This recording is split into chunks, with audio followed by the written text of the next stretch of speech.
This is Hillbilly Doomsday, an explosive platformer, but not everything is as it seems. It suffers from a problem that makes the experience questionable. But at the same time, there are many things that this game does right. First and foremost, this is a game for an older audience. It's recommended from 17 and up. But why? Well, it contains lots of blood, gore and gunfire, but the enemies in the game are not human. Rather, you shoot killer tomatoes, giant pumpkins and various zombies. So I would like to say that there is really no human blood in the game. Rather, the screen is full of tomato juice and green zombie slime.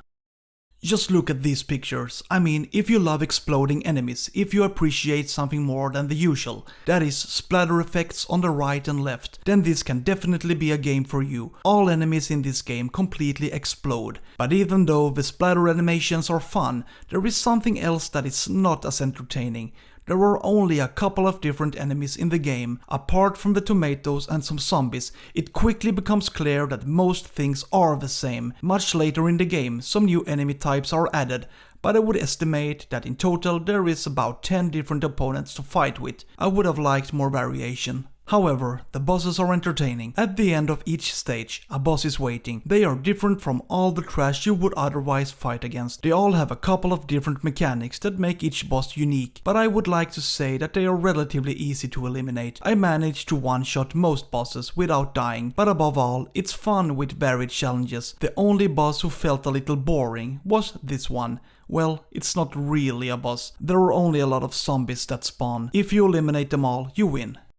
This is a game that doesn't give a background story. In principle, you press new game and then you start. However, you meet different characters along the way. For example, a cow that says moo, a man who warns of giant killer tomatoes, and another who claims that there are zombies everywhere. Okay, so I guess it's a zombie game or a game with aliens. Honestly, it's a little bit unclear. Well, I guess the imagination gets to decide what this is all about. I don't really know what's going on.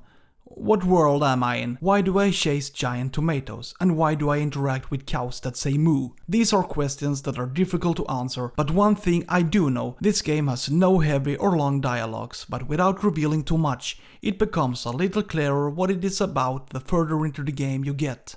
The control is perfectly okay. You move either right or left, shoot with Y and jump with B. You can also alternate between different weapons. It feels responsive to jump, but your speed is fixed. You can't sprint or anything like that. However, you can swim and jump on water. Unfortunately, I barely had any use for jumping on the water. It feels like a missed opportunity. It would have been cool if the developers had created stages where you have to make tricky jumps on water, but in general, the control works very well. The graphics are retro-inspired, pixelated and full of colors. In addition, the backgrounds are nice. The developers have utilized a graphic technology that is seen in many two-dimensional games today, parallax scrolling. The different background layers create a nice depth and give stages a completely different feeling.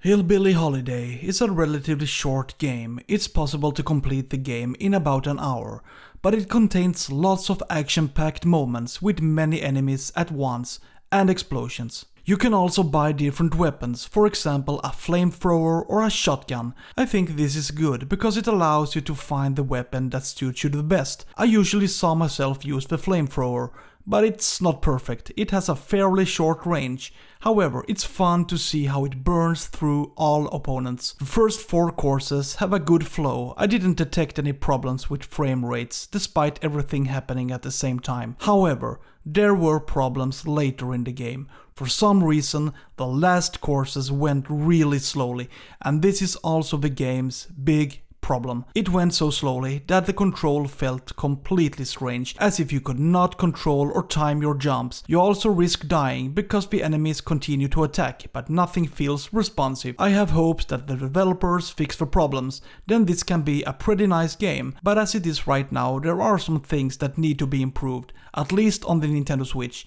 Feel free to subscribe to my channel. I upload new reviews every week. Have a nice day. See ya!